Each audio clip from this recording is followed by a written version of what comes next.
Bom dia, pessoal. Dando continuidade aos nossos estudos de números racionais, nós já identificamos o que é um número racional, fizemos a comparação entre esses números racionais e agora nós vamos para o estudo de operações com os números racionais. Vale sempre relembrar que os números racionais eles podem ser escritos de duas formas, na forma decimal e na forma fracionária. Logo, a gente vai revisar todas as operações com números fracionários e todas as operações com números decimais.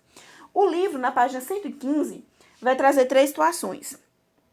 Eu não vou ler as situações aqui, porque eu vou ler e vou responder no papel, porque aqui ele não mostra a forma de fazer o cálculo. A gente tem a primeira situação relacionada à temperatura, a segunda situação relacionada ao mergulhador, a mergulhos abaixo do nível do mar, e a terceira situação relacionada a dívidas em bancos, saldos bancários negativos. Então, nós temos aí 3 situações. Essas 3 situações eu vou mostrar para vocês no livro. Eu vou mostrar para vocês no papel. São as mesmas situações do livro e eu vou mostrar no papel. Além dessas 3 situações, eu vou mostrar uma quarta situação que não aparece no livro. Os 3 problemas, os 3 exemplos do livro é com números decimais. Vai faltar aí no livro a com fração.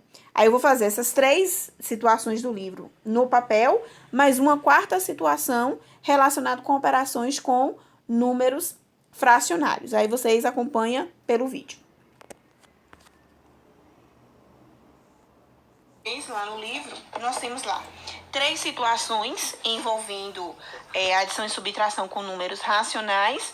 E dentro dessas 3 situações envolvendo adição e subtração de números racionais, eu falei com vocês que eu ia acrescentar uma quarta situação.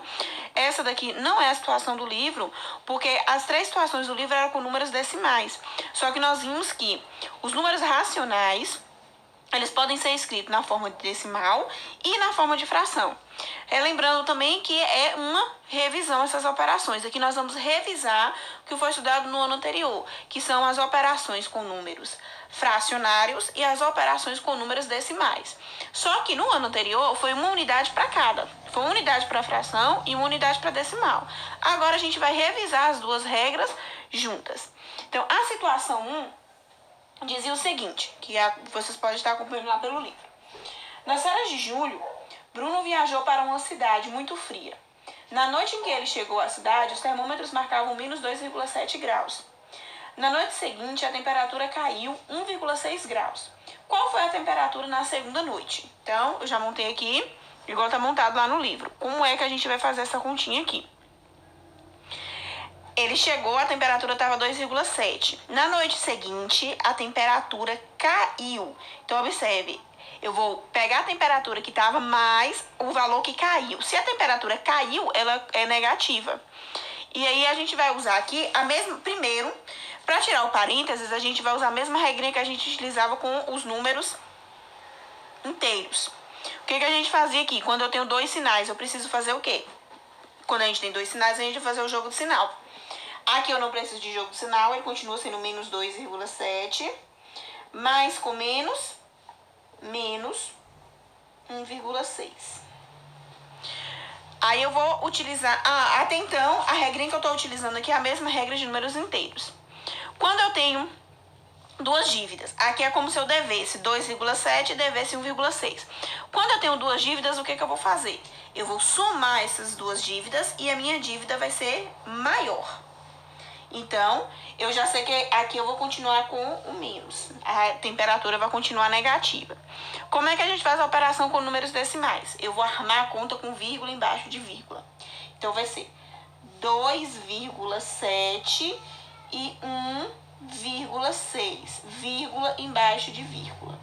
Lembrando, aqui eu vou somar, eu vou subtrair. Aqui eu vou somar, porque 2 números negativos. Eu tenho 2 dívidas. Então, eu vou somar e vou somar essas 2 dívidas e vou ter uma dívida maior. 7 mais 6, 13. Eu levo 1. 2 mais 1, 3 mais 1, 4. Eu coloco vírgula embaixo de vírgula, desço na sequência com a vírgula. E aí vai ficar menos 4,3 graus. Então, aqui eu dei uma resposta da primeira situação lá. A temperatura vai ser negativa. Aí, o que eu estou fazendo aqui agora? Eu estou juntando o conteúdo de números decimais com o conteúdo de números inteiros. O que a gente usou de números inteiros? O jogo de sinal e para saber qual o cálculo que eu vou fazer. Se eu tenho menos 2,7, menos 1,6. Duas dívidas, é só a gente lembrar. Se eu conseguir lembrar sempre dessa regrinha, fica bem mais fácil. Eu considerar o número negativo como uma dívida, o número positivo como um valor que eu tenho. Se eu tenho duas dívidas, o que eu tenho que fazer? Eu vou juntar, somar essas duas dívidas e vou ter uma dívida menor. Pronto. Aí a gente passa para a segunda situação. A segunda situação dizia: Gilberto estuda o ecossistema marinho. Em uma de suas pesquisas, ele mergulhou a uma altitude de menos 16,5 metros. Após 20 minutos, ele subiu 7,4 metros para tirar fotos. A que profundidade Gilberto fotografou os peixes? A segunda situação, então, é essa. Ele estava a menos 16,5 metros, ou seja, 16 metros e meio abaixo do nível do mar. E aí, a hora que ele foi tirar a foto, ele subiu. Se ele subiu, ele está indo, ele está aumentando. Ele subiu 7,4 metros. Aí nós vamos fazer a mesma coisa. Primeiro, eu vou fazer o jogo de sinal para tirar aqui o parênteses. Eu tenho menos 16,5 mais com mais 7,4. Agora, observe o que eu tenho. Eu devo 16,5 e tenho 7,4. O que a gente faz quando eu tenho e devo? Quando eu tenho e devo, eu vou fazer o maior menos o menor. 16,5 e 7,4. Quem é o maior? 16,5. Então, eu vou fazer 16,5 menos 7,4, a mesma coisa, ó, vírgula embaixo de vírgula. Pra ficar, cuidado, tem que tomar cuidado, porque tem alguém que coloca o 7 embaixo do 1 e o 4 embaixo do 6. Só que aí não fica vírgula embaixo de vírgula. Tem que ser vírgula embaixo de vírgula para dar certo o meu cálculo. Aí lembrando novamente, por que aqui eu vou subtrair? Porque eu devo e tenho. A minha dívida é maior, então eu vou pegar o valor que eu tenho, vou pagar e vou continuar devendo. Então, se eu tenho e devo, eu vou fazer o maior menos o menor. E aí eu tenho 5 menos 4, 1. 6 menos 7, não dá. Eu vou pegar emprestado aqui, vai ficar 0 e aqui vai ficar 16. 16 menos 7, 9. E aí eu sigo na mesma sequência de vírgula embaixo de vírgula para acrescentar a minha vírgula. E o meu resultado aqui vai ser o 9,1. 9,1, positivo ou negativo? Levando em consideração a ideia de ter e dever. Eu devo 16,5 e tenho 7,4. Minha dívida é maior. Então, isso significa que eu vou pagar a parte da minha dívida, mas eu vou continuar devendo. Aí a gente volta para a situação. Essa situação aqui falava de metros. Menos 9,1 metros. O que significa menos 9,1 metros? Significa que ele fotografou os peixes a 9,1 metros abaixo do nível do mar. Isso não é medida de algum objeto. Quando a medida em metros é negativa, significa que o valor está abaixo do nível do mar. A terceira situação. A terceira situação dizia assim: no mês passado, a conta bancária de Mariana estava com saldo negativo, no valor de R$ 358,27. Neste mês, com os juros cobrados pelo banco, a dívida passou a ser de R$ 583,54. Quantos reais a mais Mariana está devendo para o banco em relação ao mês anterior? Nesse caso aqui, como é que nós vamos efetuar os cálculos? Quando ele coloca assim, ela devia R$ 583,54 e passou a dever R$ 558,27.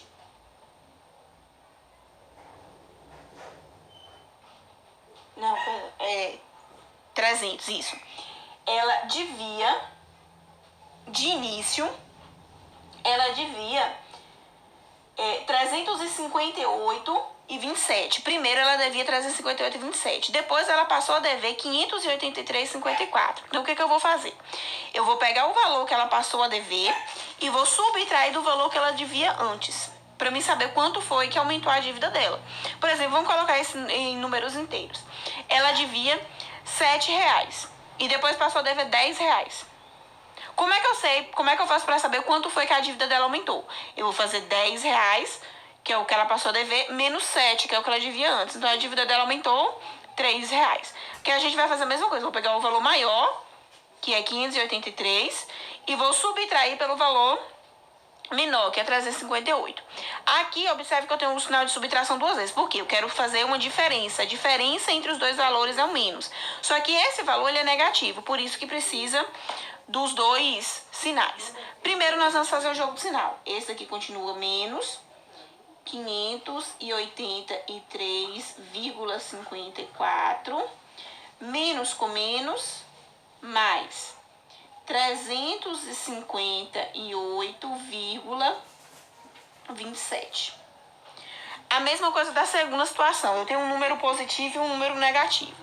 Quando eu tenho um número positivo e um número negativo, eu vou pegar o maior menos o menor. Entre eles, quem é o maior? 583,54. Então, eu vou escrever primeiro. 583,54. Sinais diferentes, subtrai. Então, vai ser menos 358,27. 358,27. E vou fazer essa subtração. 4 menos 7, não dá. Vou pegar emprestado, que vai ficar 4 e aqui vai ficar 14. 14 menos 7, 7. 4 menos 2, 2. 3 menos 8 não dá. Eu vou pegar emprestado, aqui vai ficar 7 e aqui vai ficar 13. 13 menos 8 vai dar 5. 7 menos 5, 2. 5 menos 3, 2. A gente coloca a vírgula embaixo de vírgula e segue na sequência para colocar a vírgula no resultado.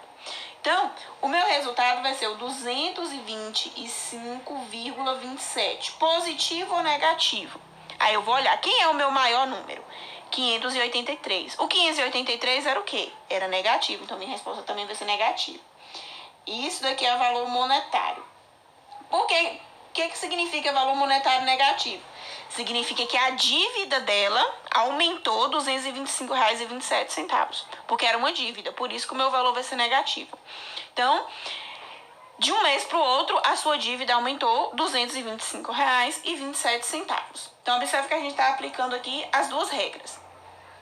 A regra toda de números inteiros, que é fazer o jogo de sinal, sinais iguais, soma, sinais diferentes, o maior menos o menor, eu conservo o sinal do número maior, ou seja, o maior menos o menor. Conservo o sinal do número maior, que era esse, então minha resposta ficou negativa. A mesma coisa serve para esse. O maior menos o menor e conservo o sinal do número que era maior, que era negativo. Minha resposta ficou negativa. Junto com isso, as regras de números racionais. As regras de números racionais, no caso do decimal, é vírgula embaixo de vírgula. E aí depois a gente vai relembrar aqui como é que eu vou fazer para quando é fração. Essa não tem o exemplo no livro, então é uma situação qualquer. Menos 5 oitavos mais menos 2 quintos. O início continua da mesma maneira. Eu vou primeiro tirar o jogo de sinal, fazer o jogo de sinal para tirar o parênteses. O primeiro não tem jogo de sinal, fica 5 oitavos, mais com menos, menos 2 quintos. Adição e subtração de fração é aquela que a gente utiliza o MMC dos denominadores.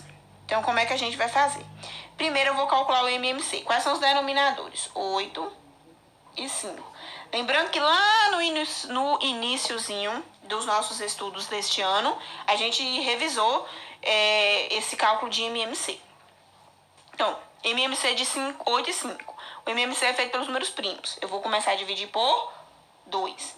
8 dividido por 2, 4. O 5 não divide, conserva. O 4 ainda divide, então eu continuo com 2. 4 dividido por 2, 2. E conservo 5. Agora o 2 ainda. 2 dividido por 2, 1. Conservo o 5. Falta dividir o 5. O 5 não divide por 2 nem por 3. Então eu vou dividir por ele mesmo, que é o 5. 1 e 1. Pronto, é o MMC. Como é que a gente determina MMC? MMC, multiplicando todos os números, que a gente está calculando que é MMC. Então, eu vou fazer 2 vezes 2, 4. 4 vezes 2, multiplicando. 4 vezes 2, 8. 8 vezes 5, 40. Então, o MMC de 8 e 5 é 40. E aí nós vamos fazer o seguinte para resolver. Eu vou escrever uma fração só, com denominador 40. Eu mudei. O denominador 8 e o denominador 5 passaram a ser denominadores 40. Se eu mudei o denominador, logo eu tenho que mudar também o numerador. Como eu vou fazer para mudar o numerador? Com cálculos. Eu vou pegar o resultado do MMC e dividir pelo denominador antigo. 40 dividido por 8, 5. Pego o resultado da divisão e multiplico pelo numerador. Então, 40 dividido por 8, 5. 5 vezes 5, 25. O meu número era negativo, então o resultado continua sendo negativo. Vou fazer a mesma coisa com o outro. Vou dividir por esse e multiplicar por esse. 40 dividido por 5, 8. 8 vezes 2, 16. E o sinal que está entre eles é um sinal de menos. Os sinais não mudam, o que muda é o número. Eu mudo o denominador pelo MMC e o numerador por divisão e multiplicação. Aí agora é só efetuar os cálculos. Observe que nós temos aí. Ficou aí agora. Menos 25 menos 16. Ou seja, devo 25 e devo 16. Eu tenho aí duas dívidas, devo e devo. Quando eu tenho duas dívidas, eu vou juntar e vai se tornar uma dívida só. Devo 25 e devo 16. Juntando as duas dívidas, vai ficar que eu vou dever 41. Eu devo e devo. Devo esse e devo esse. 25 mais 16, 41. E o denominador, o próprio 40. Aí a gente tem que lembrar daquela ideia que eu preciso simplificar. Tem algum número que divida 41 e 40 ao mesmo tempo? Não. Então, se não tenho divisão, significa que a minha resposta vai ser menos 41 sobre 40. E aqui eu tenho os meus resultados. As 3 situações do livro e essa outra situação que não tem no livro. Inclusive, se vocês quiserem anotar no caderno, essa situaçãozinha é interessante. Ou até mesmo anotar também aqui, porque no livro ele não arma a conta. O livro ele faz direto. Pra gente lembrar que ao armar a conta de adição e subtração com os decimais, eu vou fazer vírgula embaixo de vírgula. E com fração, eu vou fazer o MMC e aí depois divide, multiplica e faz o cálculo direto. Para o estudo de hoje, foi isso. Bons estudos!